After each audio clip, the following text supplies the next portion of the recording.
Tomoe Gozen decapitated enemy commanders, led cavalry charges, and then vanished from history without a trace. What happened to Japan's most feared female samurai? The arrows fell like winter rain across the frozen marshlands of Awazu. Horses screamed and thrashed in the ice-crusted paddies, while men died in the mud beneath a pale January sky. The Minamoto army tightened around the last survivors, like a noose slowly strangling its victim. Yoshinaka, the Lion of Kiso, the warlord who had captured Kyoto and humbled emperors, now fled through the killing ground with barely a dozen warriors still at his side. He had begun this day with 300. By mid-morning, the mathematics of slaughter had reduced his army to a desperate handful. Among them rode a figure the enemy feared as much as any man on the field. Her armor was lacquered in black and crimson, fitted to her form with the precision of a master armorer. A naginata, the curved blade polearm that had become her signature weapon, was strapped across her back. Her horse's breath steamed in clouds against the freezing air as she guided the animal through corpses and chaos with the calm of long practice. Tomoe Gozen. The chronicles would remember her as especially beautiful, with white skin and long hair and charming features. But beauty was the least remarkable thing about her. She was a warrior worth 1,000, ready to confront a demon or a god, mounted or on foot. She could loose arrows with deadly accuracy while riding at full gallop. She could fight with sword or naginata against armored samurai and leave them bleeding in the snow. She had done exactly that throughout the morning as the battle collapsed around her. Now the end was approaching. Everyone on that frozen field knew it.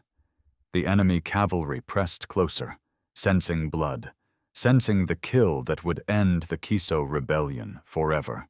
Yoshinaka's remaining warriors formed a ragged circle, their exhausted horses stumbling, their ammunition spent. But Tomoe remained mounted beside her lord, her hand resting on her weapon, her eyes scanning the enemy lines for the next threat. She had followed Yoshinaka since childhood. She would not leave him now. Not unless he commanded it. Yoshinaka turned to her then, his face streaked with blood and exhaustion, and spoke the words that would echo through 8 centuries of Japanese history. She must leave. She must go now, before the end came. The chronicles preserve his command in different versions, each carrying its own weight of meaning. The Heike Monogatari records that he spoke of shame, that it would disgrace his final battle to die with a woman at his side. Later scholars have read these words differently, hearing not dismissal, but desperate love. A warrior sending away the person he treasured most so that something of their shared life might survive the slaughter.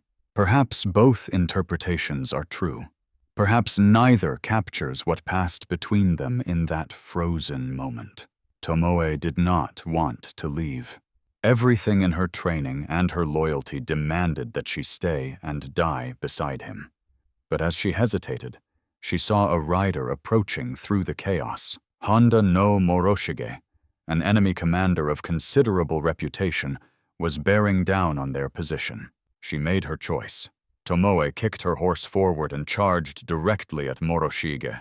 He had no time to evade, no chance to raise a proper defense. She crashed into him at full gallop and grappled him bodily from his saddle, her strength overwhelming his resistance. She pinned him against her own saddle, locking him in place, and drew her blade in one fluid motion. The cut was clean. His head came away with a single stroke. She discarded it without ceremony and began stripping off her armor, the lacquered plates that had marked her as a warrior. The chronicles say only that she fled toward the eastern provinces. Minutes later, Yoshinaka died. His horse became trapped in the frozen mud of the marsh, and as he struggled to free the animal, an arrow struck him through the face. His head was taken as a trophy. But Tomoe was already gone. No chronicle records her death. No document confirms her survival. No grave bears her name. At this precise moment in January 1184, Tomoe Gozen simply vanishes from the historical record and passes into legend. To understand Tomoe Gozen, we must first understand the world that created her. Japan, in the mid-12th century, was a nation of beautiful contradictions, a civilization where poetry and violence existed in uncomfortable partnership. The Heian period had transformed Kyoto into a paradise of aristocratic refinement. Nobles composed elegant verses about moonlight and cherry blossoms. Court ladies wrote masterpieces of literature behind silk screens. The imperial palace glittered with ceremony and protocol that had evolved over 4 centuries into an intricate dance of status and beauty. But this golden surface concealed a rotting foundation. The emperor, theoretically divine and absolute, had become a figurehead manipulated by competing factions. The Fujiwara clan, who had dominated court politics through strategic marriages for generations, found their grip weakening. And into this vacuum of real power stepped 2 great warrior clans, whose names would define the coming cataclysm. The Taira, also called the Heike, had risen first, their leader Kiyomori accumulating offices and influence until he controlled the capital itself. The Minamoto, known as the Genji, watched and waited and nursed their grievances in provincial strongholds far from Kyoto's perfumed halls. The tension between these families would soon drown Japan in blood. Far from the capital, beyond the mountains that isolated the interior provinces, lay the Kiso Valley. Here, the terrain was harsh and unforgiving. Steep, forested peaks channeled, rushing rivers through narrow gorges.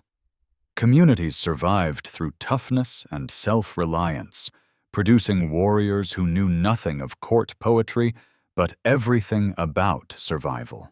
The people of Kiso were considered crude by Kyoto standards, provincial and unsophisticated, but they were also formidable fighters, shaped by their demanding landscape. This was not refined Japan. This was frontier Japan, where strength mattered more than elegance, and where a girl could learn to wield a blade if circumstances demanded it. In this remote valley, sometime around 1157, Tomoe Gozen entered the world. The historical record guards its secrets jealously when it comes to Tomoe's origins. We know almost nothing about her birth and childhood with any certainty. The sources suggest she was likely born around 1157, somewhere in or near the Kiso region. But even these basic facts remain subjects of scholarly debate. Her relationship to Yoshinaka presents the first great puzzle. Some chronicles call her his concubine. Others name her as his wife.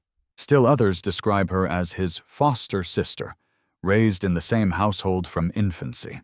The truth may never be known, but one compelling theory connects her to a man named Nakahara Kaneto.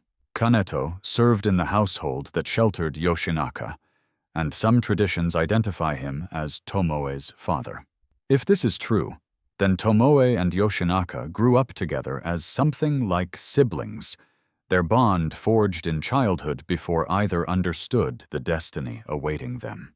Yoshinaka himself was a fugitive from birth. His father, Minamoto no Yoshikata, had been killed in the violent struggles between warrior clans. When the Taira crushed the Minamoto in the Heiji Rebellion of 1160, they executed or captured nearly every male of the bloodline they could find. The infant Yoshinaka was smuggled into the remote Kiso Mountains and hidden with loyal retainers who raised him far from Taira assassins and court intrigue. The Taira believed they had eliminated the Minamoto threat. They were catastrophically wrong. Yoshinaka grew up wild and fierce in the mountain valleys, learning to ride and fight and survive in terrain that would break softer men. He knew nothing of courtly manners or political subtlety, but he became a formidable warrior and a natural leader of the rough frontiersmen who surrounded him. And beside him, through those formative years, learning the same skills, developing the same fierce independence, was Tomoe. 2 children training together with bow and blade, racing horses through mountain passes, growing strong in a landscape that demanded strength. Whatever the precise nature of their bond, it was forged in those years and would prove unbreakable. Training as a warrior in 12th century Japan was a process that began in childhood and never truly ended. The martial arts of the samurai class demanded years of dedicated practice to master, and Tomoe would have started her education while still young enough that the skills could become second nature. The weapons she learned defined the warfare of her era. The tachi, a predecessor to the famous katana, was worn edge downward and designed for mounted combat. The naginata, a curved blade mounted on a long wooden shaft, became particularly associated with female warriors because its reach could compensate for differences in physical size during close combat. The yumi, the asymmetrical longbow of Japan, required immense strength and precision to use effectively, especially from horseback. But the foundation of samurai warfare was horsemanship. Warriors of this period were cavalry fighters first and foremost, trained to shoot accurately while their horses moved at full gallop. This was extraordinarily difficult. A rider had to control a warhorse using only legs and weight distribution while simultaneously drawing a powerful bow, aiming at a moving target, and loosing arrows with enough force to penetrate armor. Tomoe mastered all of this. The physical demands were severe. She would have built strength through years of practice, developing the muscles needed to draw a war bow and swing a heavy blade. She learned to read a horse's movements instinctively, to become one with her mount in the chaos of battle. Women warriors were unusual in this period, but not unheard of.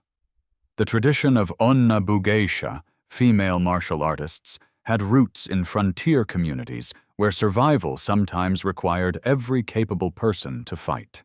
Hangaku Gozen would later defend a fortress against overwhelming odds. Hojo Masako, though she never fought in battle herself, would become the most powerful political figure in Japan. The difference between court culture and frontier culture was stark. In Kyoto, noblewomen lived behind screens, communicating through poetry, their faces rarely seen by men outside their families. In the Kiso Mountains, such refinement was an unaffordable luxury. Even among onna bugeisha, Tomoe stood apart. The chronicles would call her a warrior worth 1,000, a phrase indicating elite status among the most formidable fighters of her generation. By the 1170s, the Taira clan had reached the zenith of its power under the leadership of Taira no Kiyomori. This aging warlord had accumulated more authority than any warrior in Japanese history. He controlled all major government positions, placing his relatives and allies in every office that mattered. He married his daughter to the emperor, and then, when a grandson was born, arranged for the child to be placed on the throne while still an infant. Kiyomori effectively ruled Japan, and he made no effort to hide his contempt for those who stood in his way. The traditional aristocracy seethed with resentment. The great Buddhist temples, whose lands Kiyomori had seized to reward his followers, nursed their grievances and waited for an opportunity to strike back. Provincial warriors who had been passed over for advancement remembered every slight and scattered across Japan. The surviving members of the Minamoto clan watched the Taira overreach and began to hope. In the Kiso Mountains, Yoshinaka had grown into a formidable man. He wore his beard wild and spoke with the rough directness of the frontier, lacking all the polish that Kyoto considered essential to civilization. But he was a brilliant cavalry commander, and he had spent years gathering a force of mountain warriors whose loyalty to him was absolute. These men would follow him anywhere, against any odds. Tomoe rode among them not as an ornament or a curiosity, but as one of his most trusted battlefield commanders. She had proven herself in skirmishes and raids throughout the mountain territories, earning respect through demonstrated skill rather than any special status. In 1180, the spark finally fell. Prince Mochihito, an imperial prince who had been passed over for succession in favor of Kiyomori's grandson, issued a call to arms. He summoned every Minamoto warrior in Japan to rise against the Taira and restore the proper order. The message reached the Kiso Valley, and Yoshinaka began preparing for war. The Genpei War, one of the bloodiest conflicts in Japanese history, was about to begin. In September of 1180, Yoshinaka formally raised his war banner in the Kiso Valley and declared himself for the Minamoto cause. The white flag with its distinctive emblem flew above his mountain stronghold, a visible challenge to Taira authority that could not be ignored. But Yoshinaka was not the only Minamoto answering Prince Mochihito's call. Across Japan, other survivors of the bloodline emerged from years of hiding and exile. In Kamakura, in eastern Japan, Minamoto no Yoritomo assembled his own forces. Yoritomo was Yoshinaka's cousin, but the two men could hardly have been more different.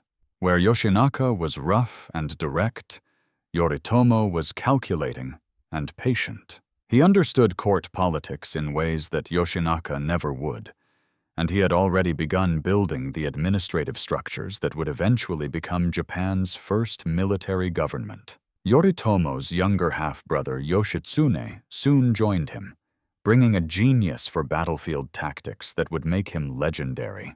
Together, the Minamoto presented a formidable challenge to Taira dominance, but the alliance was fragile from the start.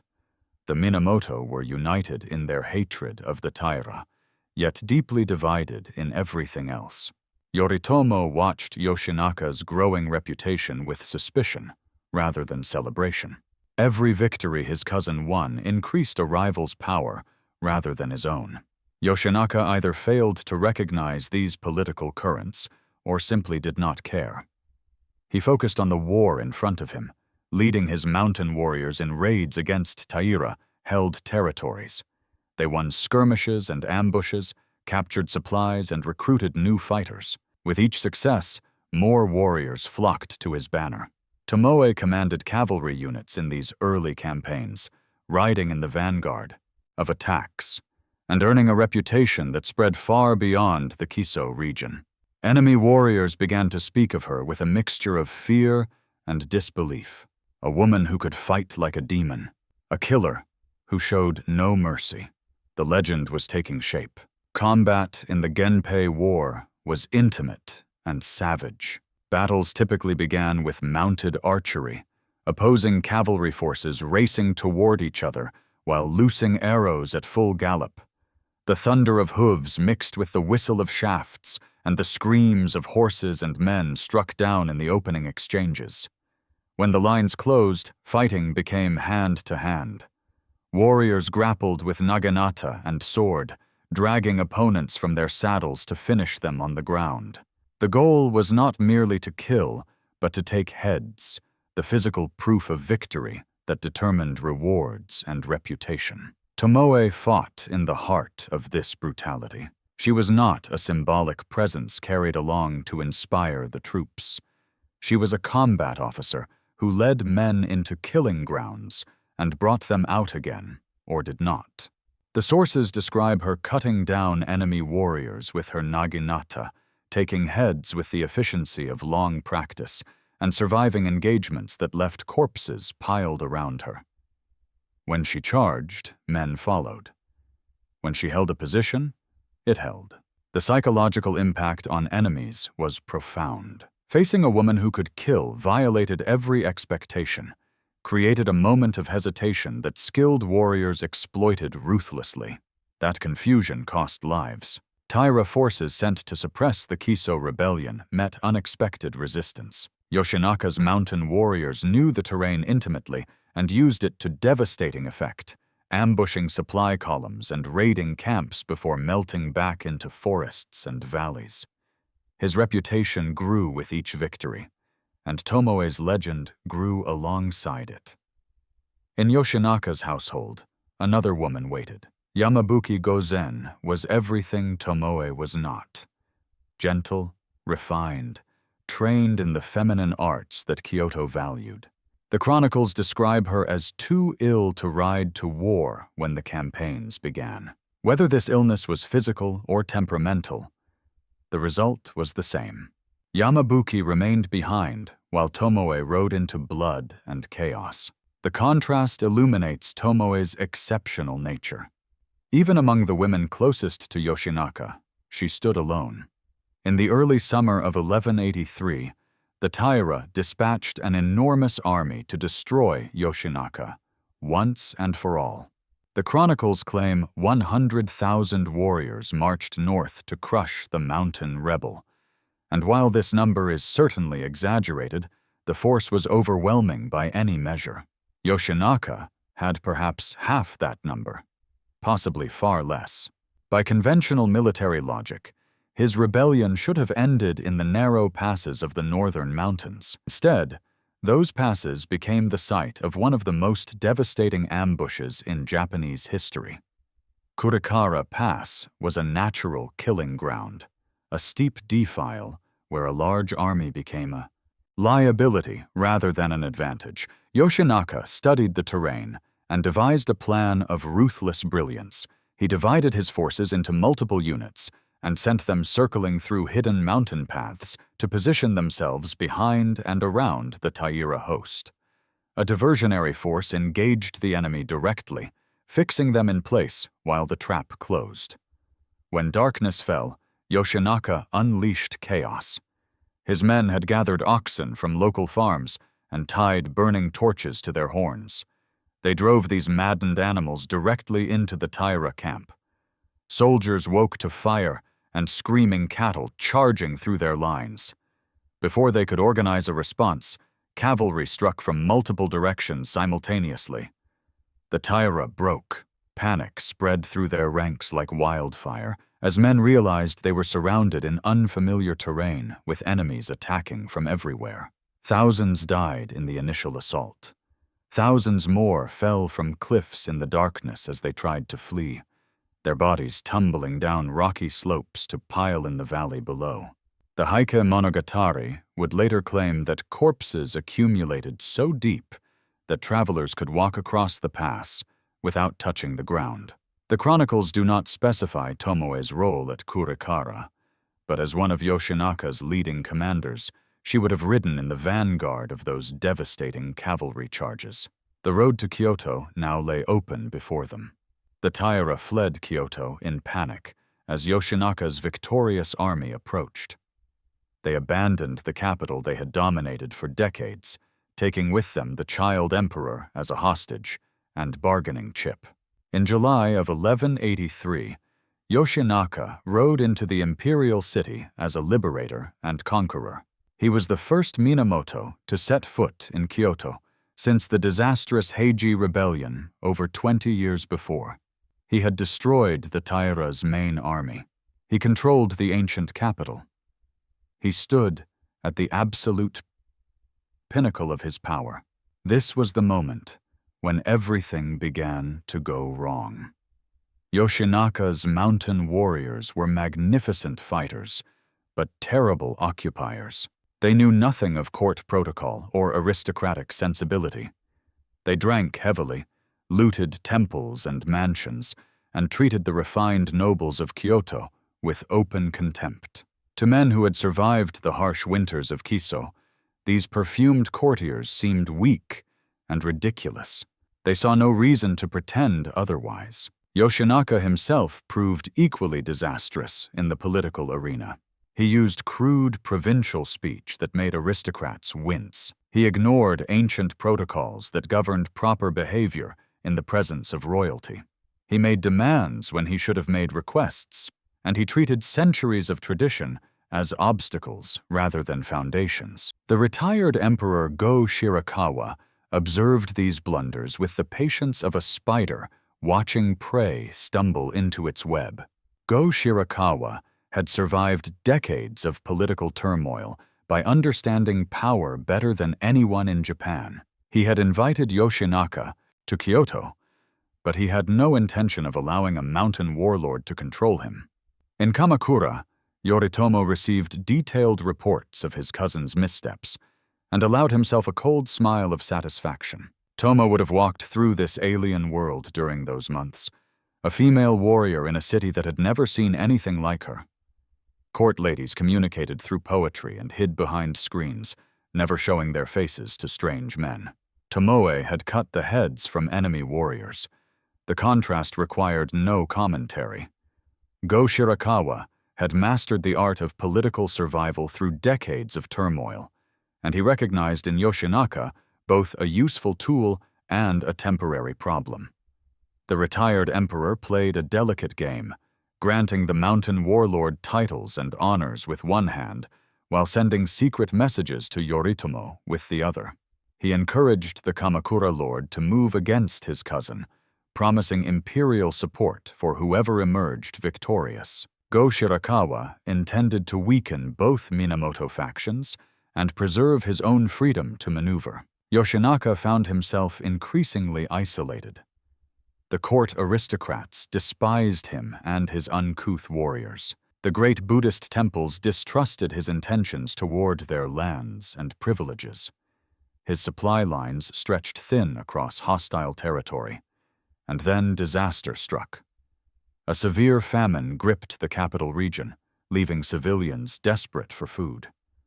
Yoshinaka's army, already unpopular, now competed with starving citizens for scarce rice. Rumors spread that his soldiers were seizing food at sword point from people who had nothing to spare. Whether these stories were true or exaggerated by enemies, they destroyed whatever remained of his reputation. In Kamakura, Yoritomo saw his opportunity. He dispatched his brothers Yoshitsune and Noriyori with a powerful army, ostensibly to reinforce Yoshinaka against the still dangerous Taira. In reality, they were coming to eliminate a rival. Yoshinaka recognized the threat too late. In desperation, he took Go Shirakawa hostage and forced the retired emperor to grant him the title of Sei Taishogun, the supreme military commander of all Japan. This was the title that would later define centuries of military rule under the Tokugawa shoguns. Yoshinaka was the first to hold it. But titles meant nothing without the power to enforce them. Yoshitsune's disciplined army was already approaching Kyoto, and Yoshinaka's forces were exhausted, scattered, and demoralized. His virtues as a warrior, his directness and honesty, had become fatal liabilities in the treacherous world of court politics. The trap had closed around him.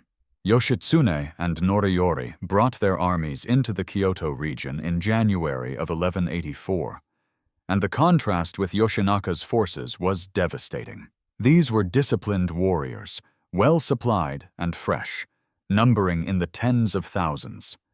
They moved with the coordinated precision of men who knew victory was assured. Yoshinaka's allies performed the calculations that self-preservation demanded. Local lords who had supported him when his star was rising now remembered urgent reasons to switch their allegiance. Commanders who had sworn loyalty discovered that their oaths had been misunderstood. The desertions accelerated as the military situation became hopeless. Yoshinaka may have had 1,000 warriors left, facing an enemy that outnumbered him 10-1 or worse. He would not surrender. Whatever his flaws as a politician, his courage had never been questioned. If he was to die, he would die fighting, sword in hand, as a warrior of the Minamoto should. And Tomoe would not leave him. The retreat from Kyoto became a running battle, a desperate flight toward the Kiso Mountains, where his rebellion had begun. Perhaps he hoped to reach his home territory and rally new forces. Perhaps he simply wanted to die in familiar country. Skirmishes along the route bled his strength with every passing mile. Warriors fell or scattered until, by the time he reached the shores of Lake Biwa near Awazu, fewer than 300 remained. Yamabuki Gozen was gone. The gentle concubine who had stayed behind when the campaigns began had died at some point, or been left in Kyoto, or vanished into the chaos of the retreat. The chronicles do not specify her fate, but Tomoe was there. Of all the women who had once surrounded Yoshinaka, she alone rode beside him toward the end. What passed between them on that final night, the chronicles do not say. When dawn broke cold and gray over the frozen marshlands, they rode out together to meet the enemy. Dawn broke pale and cold over Awazu on January 21st, 1184. Lake Biwa stretched gray and frozen to the east. The marshlands and rice paddies had become a wasteland of ice and mud, a killing ground where 300 desperate warriors would make their final stand against an army that seemed endless. Yoshinaka looked across the field at the vanguard of Yoshitsune's forces and knew exactly what awaited him. He charged anyway. The Kiso cavalry struck the enemy lines with the fury of men who had nothing left to lose. For one impossible moment they broke through. The savagery of their assault created gaps in formations that should have held. Yoshinaka's warriors cut deep into the opposing ranks, their blades rising and falling in a rhythm of slaughter. But mathematics cannot be defeated by courage. For every enemy who fell, 10 more pressed forward to take his place. The Kiso forces began to fragment. Isolated warriors surrounded and pulled down, the coherent charge dissolving into scattered knots of desperate fighting. Tomoe fought in the vanguard as she always had. Her naginata carved through armored opponents with practiced precision. The chronicles would later note that she was among the last 7 warriors still fighting at Yoshinaka's side as the morning wore on. But even that number could not hold. 7 became 5. 5 became 4. The enemy, commanders were not simply trying to kill them. They were herding the survivors, driving them deliberately toward the frozen marsh where war horses would founder in the icy mud. It was a trap designed to immobilize and slaughter, and there was nowhere else to go. By midday, Yoshinaka's 300 had been reduced to a handful of blood-soaked survivors, surrounded by the enemy on a frozen field. The end was very close now. The last 7 warriors formed a desperate circle in the frozen marsh. Tomoe Gozen, Imai Kanehira, 5 others whose names shift between sources, but whose deaths were no less real for being uncertain. They were surrounded, exhausted, their horses stumbling in the icy mud, but they remained mounted, and they remained fighting. Imai Kanehira had been Yoshinaka's foster brother since childhood, raised in the same household, trained in the same arts, bound by ties as deep as blood. If Tomoe was Yoshinaka's right hand in battle, Imai was his left. Together they had fought from the Kiso Mountains to Kyoto and back again. Now they would share this final field. Yoshinaka looked at the enemy closing around them and made his decision. He would die here, but he would die properly if circumstances allowed. He ordered Imai to hold the rear guard, to buy him time to reach a grove of trees where he might attempt an honorable death by his own hand rather than fall to enemy blades, and he ordered Tomoe to leave. The chronicles record his words about shame, about the disgrace of dying beside a woman in his final battle. Scholars have debated these words for centuries. Was this truly about warrior honor and masculine pride? Or was Yoshinaka using the only argument she might accept to save the life of someone he loved? Perhaps he knew that invoking shame would compel her obedience where pleading would not. Tomoe did not want to leave. The sources are explicit on this point. She wanted to stay and die beside the man she had followed since childhood, the lord she had served through triumph and disaster. Every instinct she possessed demanded that she remain. But she had obeyed his commands her entire life. She would obey this one too. Not for her own honor, for his wishes. Tomoe turned her horse to obey the command, but she would not leave as a fugitive. One final act remained. Through the chaos of the battlefield, she spotted a rider approaching their position. Honda no Moroshige was a warrior of considerable reputation, an enemy commander worthy of the effort it would take to kill him. He would serve as her farewell to the life she was leaving behind. She kicked her horse forward and charged directly at Moroshige. He saw her coming, but had no time to evade, no opportunity to organize a proper defense against the speed and fury of her approach. At full gallop, she reached out and grappled him, physically wrenching him from his saddle with a strength that overwhelmed his resistance. She pinned him against her own saddle, locking his struggling body in place with her arm, while her other hand drew her blade. The cut was swift and clean.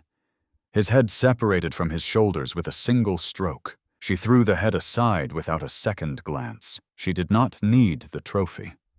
The act itself was the statement. This was her final recorded kill, the last entry in the chronicle of her violence. The significance was clear to everyone who witnessed it or heard the tale afterward. Tomoe Gozen did not flee the battlefield in terror. She chose one last worthy opponent, fought him at a disadvantage, and won decisively. Then she stripped off her armor, the lacquered plates that had marked her as a warrior among warriors, and rode east into the winter landscape. The chronicles say she fled toward the eastern provinces. But there was nothing of cowardice in her departure. She had been ordered to leave by the man she served. She had proven herself one final time. Now she rode toward whatever remained of her life, leaving behind a field of corpses and a legend that would never die. Yoshinaka rode toward a grove of pine trees visible at the edge of the marsh. If he could reach that small stand of timber, he might have a moment of shelter to compose himself and die with the dignity his status demanded. A warrior of his rank deserved to end his life by his own hand, not cut down in the mud like a common soldier. His horse betrayed him. The animal broke through the frozen surface of the marsh and sank into the muck beneath. It thrashed and struggled, but could not free itself. The icy mud gripped its legs like a living thing, holding horse and rider in place, while enemies closed from every direction. Yoshinaka turned in the saddle to look back toward Imai Kanehira, still fighting to hold the rear guard, still buying time that no longer mattered.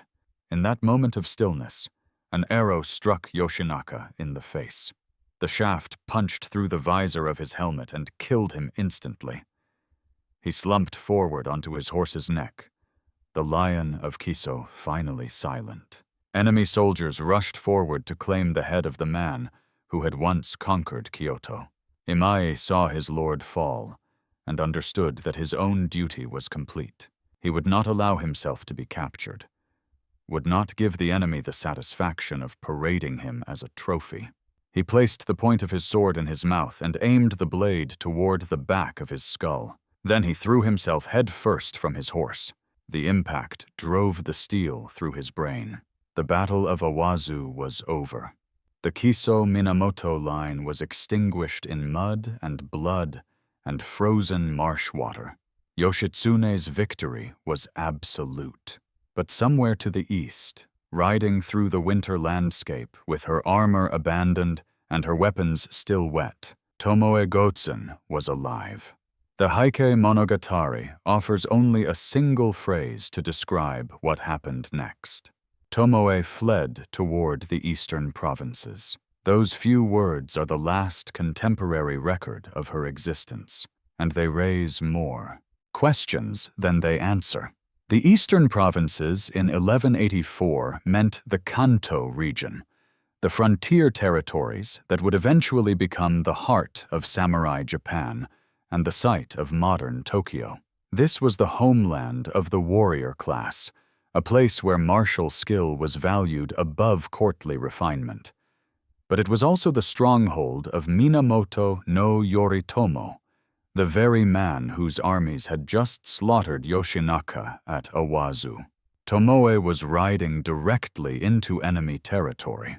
She was not merely a refugee, she was a high-ranking commander of a defeated rebel force, a woman whose face was known, whose reputation preceded her wherever she went. Anyone who sheltered her risked execution for harboring a traitor. Yoritomo was not known for mercy toward those who opposed him. Yet, Tomoe survived. The sources offer no explanation for how this was possible.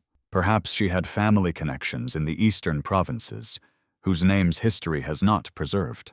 Perhaps someone powerful enough to shield her from Yoritomo's reach chose to do so for reasons we can only guess. Perhaps she simply vanished into the chaos of a nation still tearing itself apart. One more displaced person among thousands. The historical silence that begins at this moment has never been broken. No contemporary document records her death. No chronicle confirms where she went or what she did after Awazu. From this point forward, everything that can be said about Tomoe Gozen falls into the realm of legend, speculation, and traditions recorded generations after the events they describe. The mystery remains absolute. The centuries since Awazu have produced multiple legends about Tomoe's fate, each with its own logic and its own appeal. None can be proven. None can be entirely dismissed. The first legend claims she was captured by Wada Yoshimori, a powerful warlord who served Yoritomo in the eastern provinces. According to this tradition, Wada was so impressed by her martial reputation that he forced her to become his wife. She bore him a son named Asahina Yoshihide, who grew to become a warrior of legendary strength, famous for feats that bordered on the supernatural. This legend has some historical plausibility. Wada Yoshimori was a real figure who held considerable power in exactly the region where Tomoe fled. His son, Yoshihide, was real and was indeed renowned for extraordinary physical strength. But no contemporary source records a marriage between Wada and Tomoe. The connection appears only in later traditions. The second legend offers a gentler ending. Tomoe became a nun, taking the religious name Tomoe ni, and spent the remaining decades of her life in quiet devotion, praying for Yoshinaka's soul. According to this tradition, she died peacefully at the age of 91, having found redemption through faith. It is emotionally satisfying, but supported by no documentary evidence whatsoever. The third legend claims she committed suicide shortly after Awazu, following Yoshinaka in death despite his orders. Her grave was simply never marked or recorded, but this contradicts her final recorded action. Why fight Honda no Moroshige? Why prove herself one last time if she intended to die moments later? The fourth legend suggests she escaped to the Kiso Mountains and lived out her days in obscurity, never again taking up the sword. History offers these possibilities, but refuses to confirm any of them. The Heike Monogatari stands as the primary source for everything we know about Tomoe Gozen, and understanding this text is essential to understanding her legend. The Heike Monogatari began as an oral tradition, performed by blind itinerant monks called Biwa Hoshi, who wandered Japan reciting tales of the Genpei War to the accompaniment of a stringed instrument called the biwa. These performances blended history with entertainment, moral instruction with dramatic storytelling. The text was written down in multiple versions during the 13th century, decades after the events it describes. This is not a historical document in the modern sense. It is a literary epic shaped by the demands of performance and the values of its audience. The famous description of Tomoe appears in the section devoted to the Battle of Awazu. She is especially beautiful, with white skin, long hair, and charming features. She is also a remarkably strong archer, and as a swordswoman she was a warrior worth 1,000, ready to confront a demon or a god, mounted or on foot. The text presents her beauty and her martial prowess as equally remarkable twin aspects of a single extraordinary nature. This pairing reveals how medieval Japanese audiences understood female warriors. Other sources exist, but offer less certainty. The Genpei Josuiki is an expanded version of the Heike that provides additional detail about Tomoe, but it was composed even later, and its additions may reflect legend rather than history.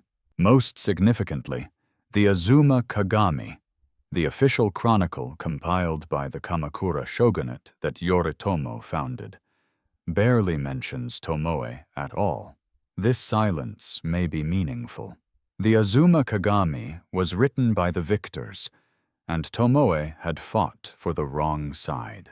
Perhaps she was deliberately excluded from official history. Every source carries its biases. Every silence may contain a buried truth.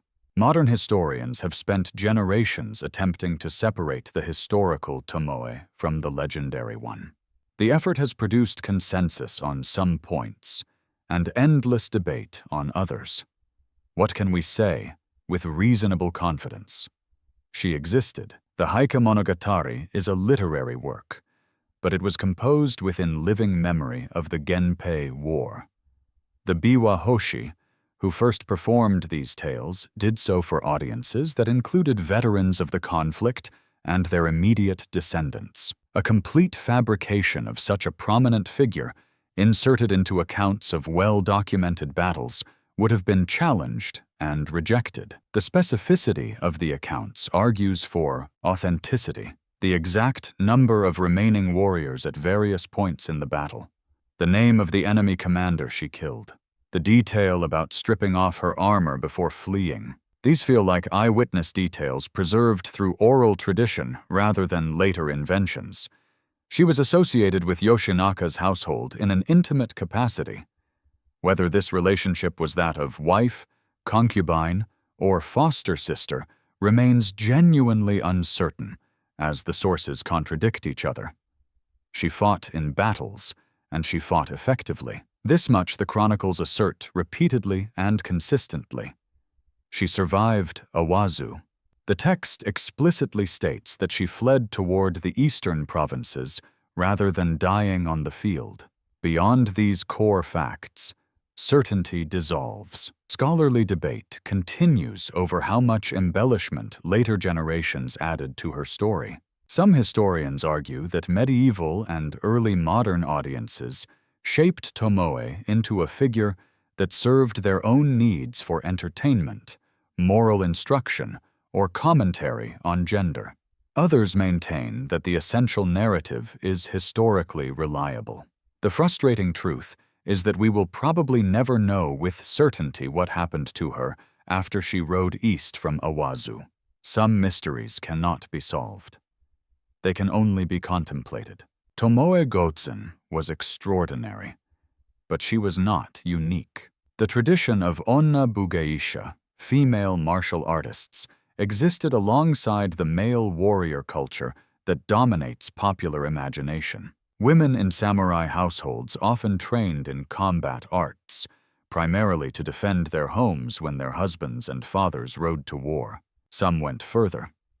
Hangaku Gozen commanded the defense of a fortress in 1201, directing soldiers and fighting personally against overwhelming odds. She was captured only after enemy arrows struck both her legs, and even then she had to be physically subdued. Hojo Masako never drew a sword in battle, but after her husband Yoritomo died, she became the true power behind the Kamakura shogunate. She was called the Nun shogun, and ruled Japan through her sons for decades. The naginata became particularly associated with women warriors over time.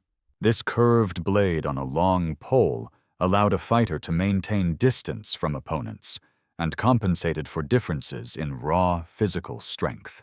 Training in Naginata Jutsu became a standard part of samurai women's education for centuries, a living link to the Onna Bugeisha tradition. But as the centuries passed, that tradition faded. The Edo period brought peace and rigid social codes. The samurai class became administrators rather than fighters, and the roles of men and women became ever more strictly defined. Women were expected to be wives and mothers, keepers of the household, not killers on horseback.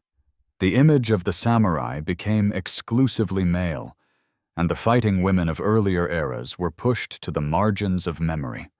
Tomoe Gozen survived in legend precisely because she became an exception. Rather than an example, she was transformed from a historical figure into a mythical one, a magical anomaly rather than evidence of a path that Japanese women might have followed. The tradition she represented was not continued. It was erased. Tomoe Gozen has never stopped being reimagined. Each generation since her disappearance has found in her story a mirror for its own values and preoccupations, remaking her legend to serve contemporary needs. The 15th century No play Tomoe depicts her ghost appearing to a wandering monk, unable to find peace in death. Her martial spirit and her love for Yoshinaka trap her between worlds, compelling her to relive the tragedy of Awazu again and again. The play transforms the historical warrior into a figure of spiritual anguish, her violence inseparable from her devotion. During the Edo period, woodblock print artists discovered Tomoe as a compelling subject. Masters like Utagawa Kuniyoshi and Tsukioka Yoshitoshi created striking images of her in dramatic combat poses, naginata raised, enemies falling before her fury. These ukiyo-e prints shaped how generations of Japanese people imagined her appearance, fixing her image in the cultural consciousness even as the historical woman remained unknowable.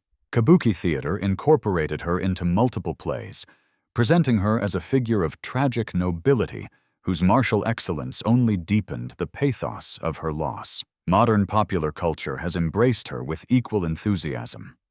Manga and anime have reimagined Tomoe as a supernatural warrior, a time-traveling heroine, an inspiration for countless fictional characters who inherit some aspect of her legend. Video games allow players to embody her. Novels explore the gaps in her history with invented detail. The pattern reveals something essential about how legends function. Tomoe has been a symbol of martial virtue for nationalists, of tragic romance for dramatists, of feminist defiance for modern audiences seeking historical heroines. She survives precisely because she vanished. Her mystery creates space for endless reinvention. The woman who rode east from Awazu left behind an absence that 8 centuries of imagination have never finished filling. The Genpei War did not end at Awazu. Yoshinaka's death merely cleared the path for the final reckoning between the Minamoto and the Taira. Yoshitsune, the brilliant general who had helped destroy his cousin, now turned his tactical genius against the true enemy. He pursued the Taira across Japan with relentless fury, winning battle after battle through audacity and innovation. The climax came at Dan no Ura in 1185, a naval battle in the straits between Honshu and Kyushu. The Taira fleet was annihilated. As defeat became certain, the grandmother of the child emperor took the boy in her arms and leaped into the sea rather than allow him to be captured. The imperial regalia, the sacred symbols of Japanese sovereignty, sank with them into the dark water. The Taira were finished. Yoritomo established the Kamakura shogunate, Japan's first true military government. Power would now flow from warriors, not courtiers. The elegant Heian world was dead. But Yoritomo trusted no one, least of all the brother whose victories had made everything possible. Yoshitsune's very brilliance made him dangerous. Within years, Yoritomo turned on him. By 1189, Yoshitsune was hunted down and cornered by a local lord who feared Yoritomo's wrath more than he valued loyalty. Yoshitsune was forced to commit suicide, betrayed and abandoned. The pattern was complete. The warriors who won the war were destroyed by the politician who claimed the peace. If Tomoe survived in any form, she would have witnessed all of this unfold. She would have seen the cousin whose forces killed Yoshinaka die by the same ruthless logic. She would have watched the world that murdered the man she loved become the new order of Japan. The shogunate Yoritomo founded would endure until 1333. Only the mysteries remained unanswered. We return now to where we began. A woman on horseback rides east through the winter fog, her armor discarded in the mud behind her, her sword still wet with the blood of Honda no Moroshige. The frozen marshes of Awazu fade into the gray distance. Somewhere behind her, the man she has followed her entire life lies dead in the muck, an arrow through his face. Ahead lies silence. What happened to Tomoe Gozen? The question has haunted historians and storytellers for more than 800 years, and it remains unanswered. Perhaps she lived to old age in some forgotten temple, praying for Yoshinaka's soul until her own finally found release. Perhaps she died on the road, her bones scattered in an unmarked grave, the legendary warrior ending as anonymous dust. Perhaps she reinvented herself completely, took a new name, built a new life, and let the woman called Tomoe vanish forever into someone else. We will never know. But consider what we do know. A woman in 12th century Japan mastered the arts of war. She led men into battle and brought them out again. She killed enemy commanders in single combat. She earned a place in her nation's greatest epic, remembered alongside the mightiest warriors of her age. She lived in a moment when such things were possible, rare but possible, before the paths closed and the roles hardened, and the samurai became exclusively male in memory and imagination. The mystery of Tomoe Gozen is not merely about her personal fate. It is about all the stories that history chose not to tell. How many other women across the centuries, in Japan and across the world, mastered skills and achieved deeds that went unrecorded? How many other Tomoes vanished without leaving even a shadow behind? She disappeared, but she left that shadow. And shadows sometimes are all that remain of the brightest flames. She is still vanishing, and we are still looking.